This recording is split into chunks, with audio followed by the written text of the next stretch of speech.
为什么风水题材还是得看咱香港大片儿？一切皆是命，半点不由人。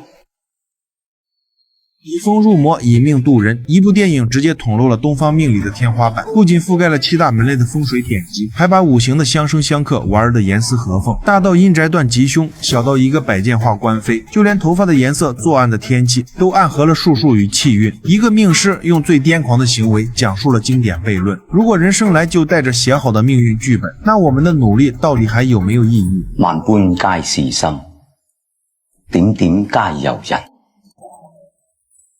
他把一只蟑螂递给儿子，这就是全家今晚唯一的餐食。儿子不敢下咽，更不敢得罪母亲，只能使劲用推搡表达抗议。母亲见状，欣慰地放进了自己的嘴里，可他们都没注意到父亲正面无表情地走向阳台。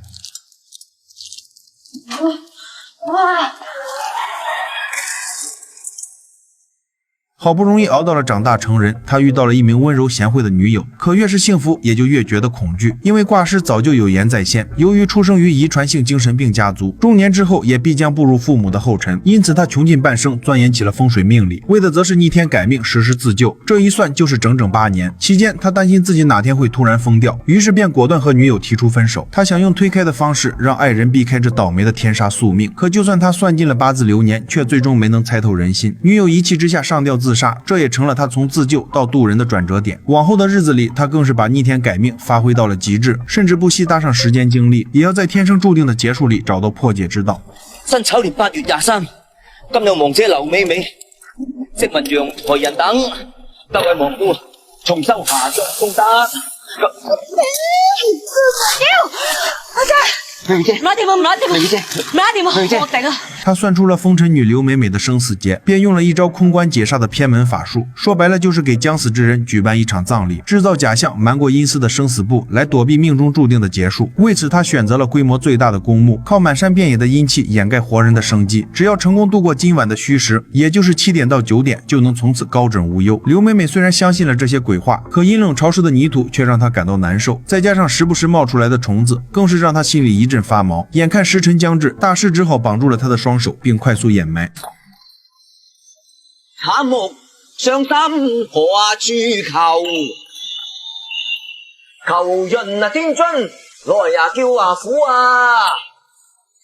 此时已经完成了所有步骤，只需在虚实之际持咒守局，等香火稳稳熄灭后，就算大功告成。可此时却突然风云密布，大雨也倾盆而下，但他显然有所准备，手里的火机亮大防风，瞬间就点燃了火盆里的黄符。可就在这时候，诡异的一幕发生了，大风瞬间就扑面而来，无论他如何调换位置，风向都会跟着摇摆不定。刹那间，大雨倾盆而下，泥土被浸湿的同时，刘美美也愈加的呼吸困难。大师发现的及时，于是趕忙把她又给挖了出来。師傅咁。冇事，冇事，你先嚟啦，瞓低先，瞓低先，要我過，要我過，你講咗塊地你先，你㗎，我哋唔係拉過嚟，過嚟啊，會死㗎，拉屎啊！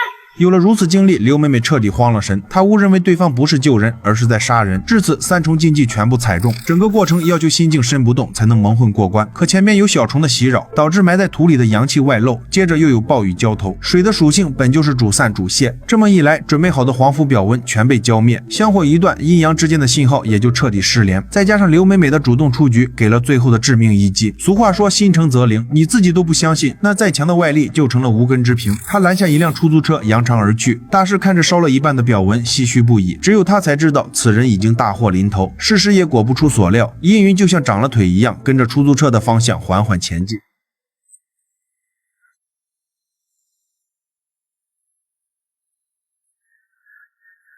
与此同时，火叔正带着人挨家挨户查房。这里是一栋鱼龙混杂的老式筒子楼，也是警方重点关照的对象。可这次却并非扫黄抓赌那么简单。由于最近命案频发，而且往往发生在大雨之夜，火叔希望趁机找到些蛛丝马迹。可凶手的行踪极其隐蔽，除了拍到一张戴口罩的画面之外，并没有其他任何有用的线索。在这短短的几分钟之内，火叔救了一个被催债的女孩，此人名叫凤姐，是一名按摩女郎。可看似的偶然，却藏满了命中注定。原因我会在后边详细说明。也正是在这个语雨夜，5个互不相关的人被命运联系到了一块儿。凶手是一个文质彬彬的上班族，但在斯文的外表下却藏着一颗变态的内心。特别是听到雨声之后，浑身就开始了莫名的躁动。从报纸上的广告可以看出，他今晚的目标是福和大厦的7楼，也就是刚刚死里逃生的刘美美。与此同时，另一人也进入了宿命的轮回。邵东是个问题青年，父母害怕他出去惹事，便让他帮自家的饭店送货。然而巧合的是，这次的送餐地点也是福和大厦，再加上雨水的冲刷，原本9A 的门牌號變成了7A。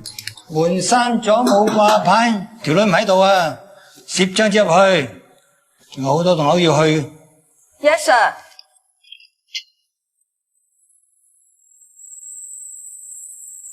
火叔下楼的时候与凶手擦肩而过，但此时命运并没让他俩产生交集。随后凶手来到7楼按响了门铃，可此时的刘美美还没回来，门缝还放着一张自己的通缉画像。按理说这么多巧合能让他逃过一劫，然而命运的安排总是严丝合缝。就在凶手打算离开的时候，电梯门突然打开，刘美美终于准时赶来送死。凶手听到动静后立刻转身，擦肩而过之际才知道这回中了大奖，于是他悄悄躲在了门口。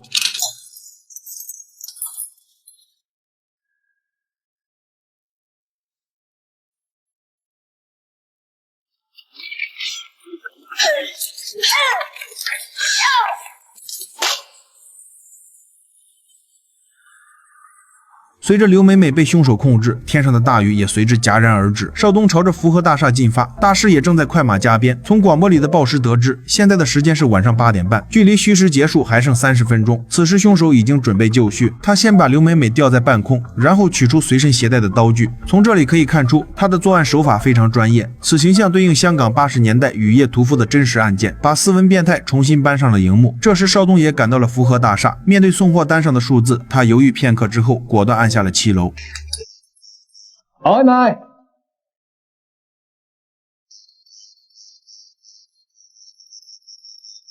凶手本以为闭门不答就能让对方知难而退，可命运的安排正是相生相克。邵东的性格天生焦躁火爆，餐送到了人却始终不开门，这让他的愤怒瞬间爆发。也就在这时，刘美美终于挣脱胶带，喊出了救命。殺人啊！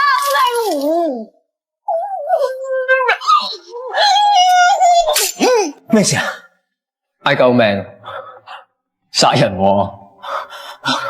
美美姐，美美姐，美美姐，開門啊！美美姐，美美姐，開門啊！这里有个细节说明了邵东的性格，面对可能的杀人现场，他却躲在一边，以旁观者的姿态慢慢欣赏。大师知道时间紧迫，于是便一脚破门而入。门被撞开的瞬间，他看到了戴着口罩的凶手。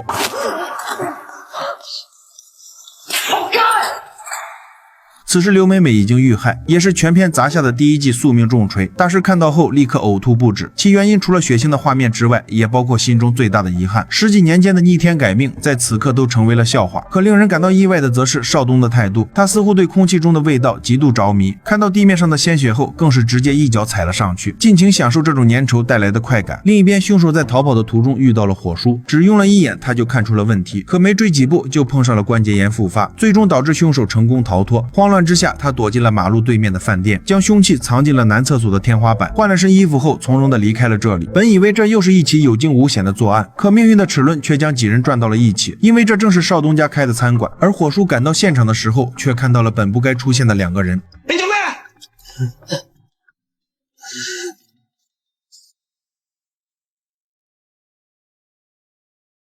好在一番调查后，2人撇清了嫌疑。大师也讲述了今晚空关解煞的全过程。这时女警的一句话很有深意：一切皆是命，半點不由人。此刻的大师虽然相信命运，但更相信自己能够逆天改命。今天也只是差了一点点而已。如果不是因为那场雨，死者必定会走上崭新的人生。可如果说这一切都是巧合，那邵东今晚的经历就只能用诡异来形容。先是被雨水淋湿了送餐地址，然后误闯了杀人现场，接着又被血迹唤醒了内心的欲望。从2人的眼神中不难看出，火叔应该和邵东有着很深的交情。他要对方现在就脱下鞋子拿去化验。前2次個兇手殺人都係落緊雨啊！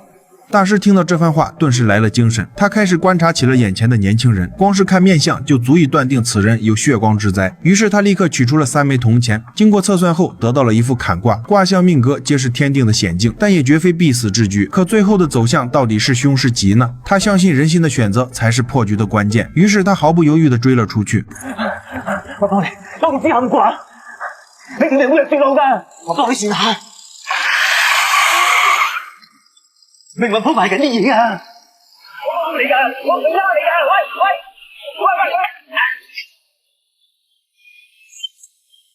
大师的鼻子被摔出了一道伤口，为此导演还给了一个特写。可这并不是简单的镜头语言，一切看似微小的举动都在牵动着全局。有了今天的经历，少东的嗜血本能再也无法压制，坎卦已定，杀性已醒，天罗地网的凶局早已悄悄成型。大师自认为做的滴水不漏，但却再一次被命运打敗。他来到刘美美家门口烧起了纸钱，而另一个關鍵人物也好巧不巧的突然闖入，他就是在同一樓層開按摩店的鳳姐。爭你嗰啲錢今世還唔到，下世還啊！呢啲洗住先啊，一路走好。